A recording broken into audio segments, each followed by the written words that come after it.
Well, here he comes back again, Reagan Dunn from the King County Council, and he appears on the screen, and he sits there and he goes, I told him, wow, you look like a movie star today, doesn't he? Look at him. Yes. Huh? Look at what? What did you do?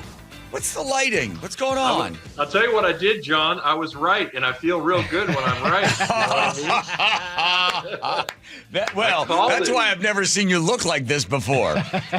Because you were right. Finally. Yeah. All right. So, oh my God, was it 3 years ago? When did you first start saying, hey, we got to audit, we got money going out, we don't know if these hitting the metrics, let's put the brakes on this program? Was that 3 years ago, Reagan Dunn? Yeah, that's about right. I was hammering on the state auditor, the county auditor, a couple different times, actually 3, and then nobody would do an audit. Finally, I had to get legislation passed and forced the auditor to do it. She did it. It came back really bad, and now the Seattle Times has dug into it and with an expose just today saying it's maybe even worse than I thought. Right, because the auditor just grabbed a small percentage of these things, right? Didn't look at all of it. But to bring everybody up to speed on, take the total amount. So I think as it started in 2021, they just started throwing money out the door because, Black Lives Matter, and anybody that wanted to apply for some sort of program, everybody felt so guilty. They were just like, here's $100,000 a year, here's $300,000. What was the total amount when they first opened up the hatch and just started shoveling dollars out? From that year, how much all the way through until finally somebody said, well, put the brakes on this? Oh, well, many billions now. It's about 1.8 billion every 18 months or so is what's been funded into that. And so, yeah, the auditor, so 1.8 billion, not 1.8 million. Now you're talking about a $10 billion annual budget for the entire King County, right? So you're talking about, somewhere between 10 and 20% of what we appropriate every year. And, they audited just 2% of that and found massive amounts of problems. And of the 36 or so they audited, 21 were referred or so for some type of enforcement follow-up because there was evidence of fraud or improper dealings, et cetera, that are costing taxpayers a lot of money. So, Reagan Dunn, explain to everybody how it works. So when the King County Council says, yeah, let's give money to this organization, is there already a structure in place that then tracks after the money goes out? Well, there should be. In a lot of cases, there hasn't been. Best practices and what we required historically is that all grant programs are audited. About 33% of our grant programs are audited. A couple of years ago, it was just 1%, and we were just over 20% this year, which is getting better. But yeah, so a lot of those grants are called for by sort of members of the King County Council specifically.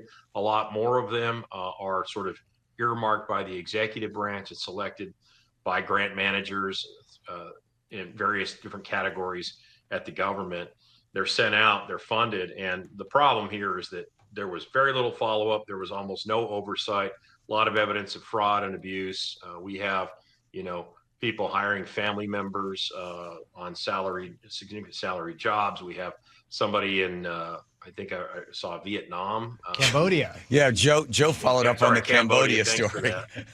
Yeah, and living his best life with $600,000 worth of grant money. 640. It's just the Wild West, and unfortunately, it's a very bad reflection on King County government.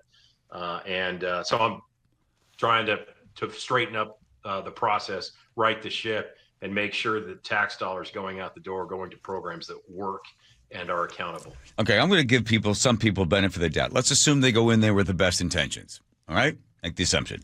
So somebody says, hey, if you could apply for a grant, and they say, okay, get the money, I can do all sorts of good stuff with it.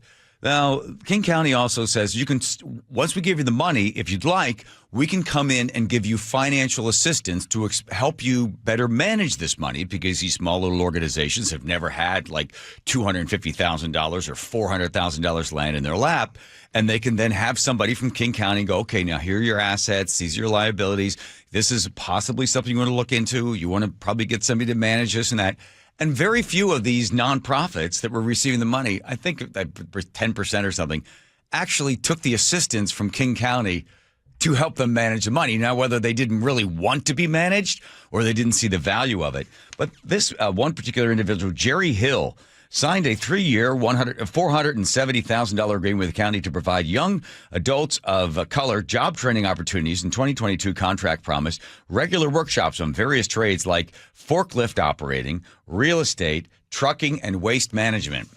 Oh, look, Reagan Dunn left me in the middle of the interview. A signed cosmetologist, Hill registered her business as Your Pretty Pink Perfect for 2 weeks after the county posted the grant opportunity. And then she ran the applications in there, and she got herself $470,000. The list goes on and on. Several times. Did she train any forklift drivers? She said Seattle Community Police Commission representative had a licensed forklift trainer. Similarly said he had not worked for Hill. So apparently she said that there were people that were going to be working for her, but they never actually did. She put their names down on these things. Her contract said she'd connect young people with waste management companies like Clean Co. Bins for job training and career opportunities. In the report county, she offered her few details about the partnership, but noted that Clean Co. Bins was open for anyone looking for jobs. And then Devin Evans says he's never heard of Hill.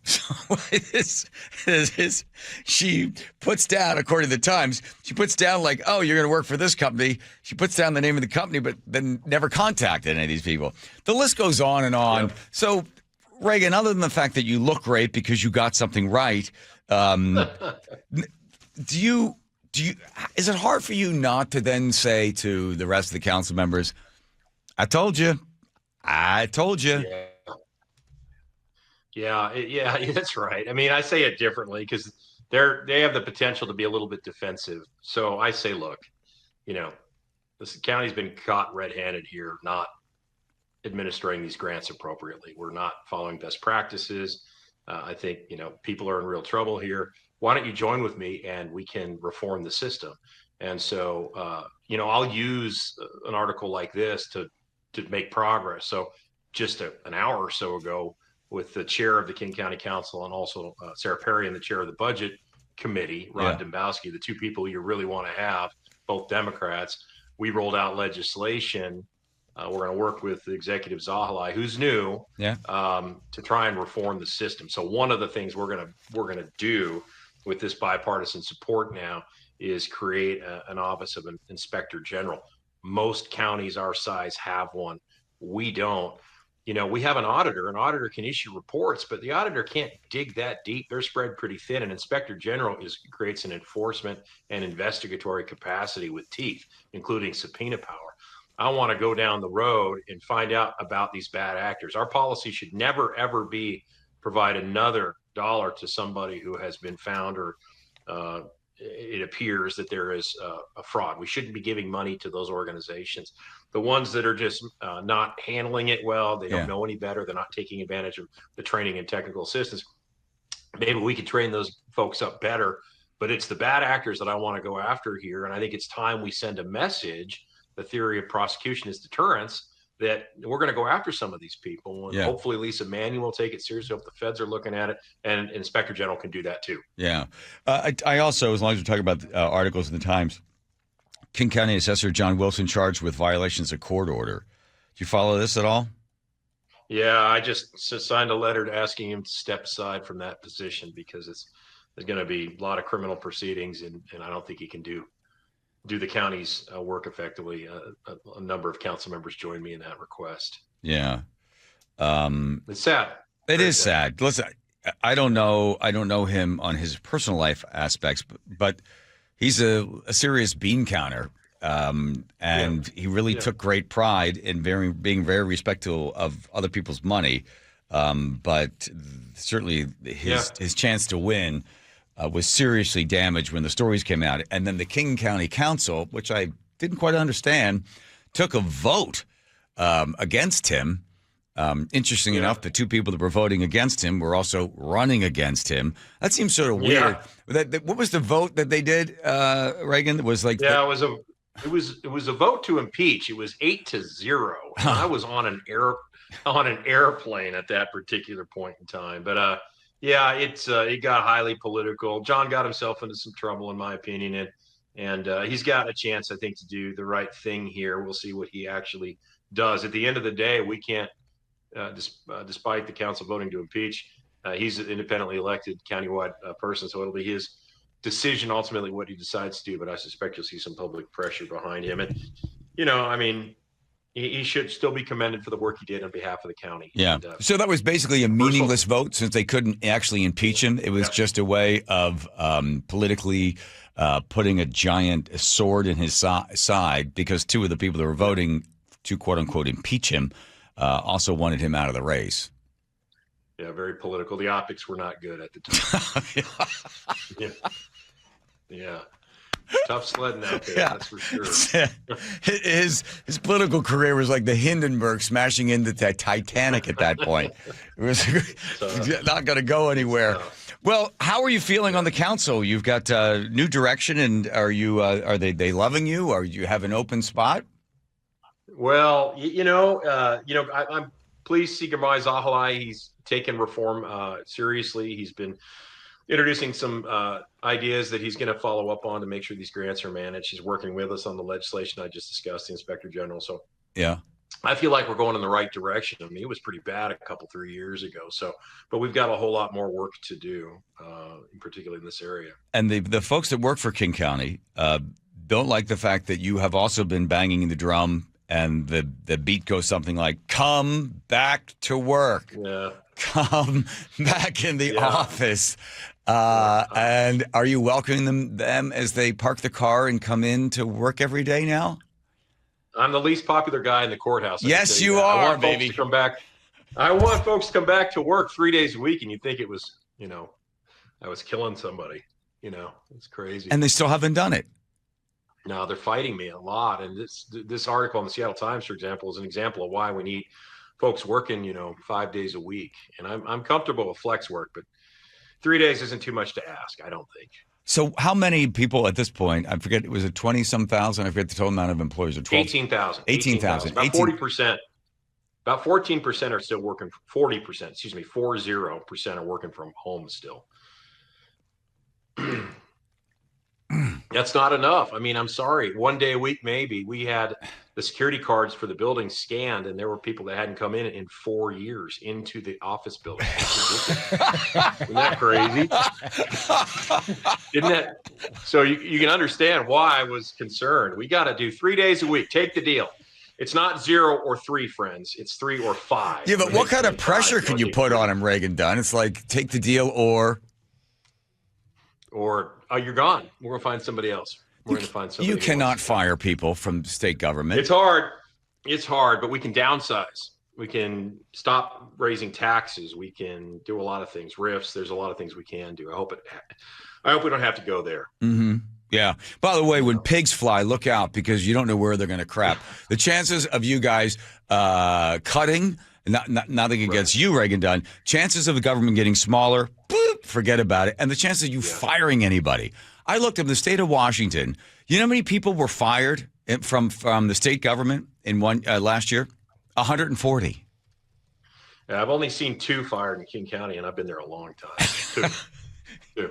Yeah. So you're union protected. You don't have to come into the office. You got a pension. You got benefits. It's a sweet deal. But we need folks to come back in the office. Okay. And all you're asking for is just 3 days a week. And for the person 3 days, that's it. And for the person who hasn't been there in 4 years, you might want to do like a reorientation program of like, okay, I have my head in my hands when that happens. I'm like, what am I doing? So do a welfare check, see if they're alive. Yeah. That is some gooky stuff. All right, Reagan. Remember, John. What? Remember, yes. John, if somebody's making $180,000 a year county job, which many are, you're going to get $100,000 pension for the time you retire till the time you get 60% of your highest 5 years. $100,000. Yeah. Time you retire till you die. Until you pass Come away. to work 3 days a week, friends. Just 3 days. That's all I'm asking. That's all he's asking for. Doesn't seem like a lot. County hiring? Yeah, that's a shush, Joe. She don't do that. You really want to work with Reagan Dunn? 3 days a week. All I gotta come over to the dark side. Yeah, come over to the dark side, Joe. Hang up on him. Get him off the air.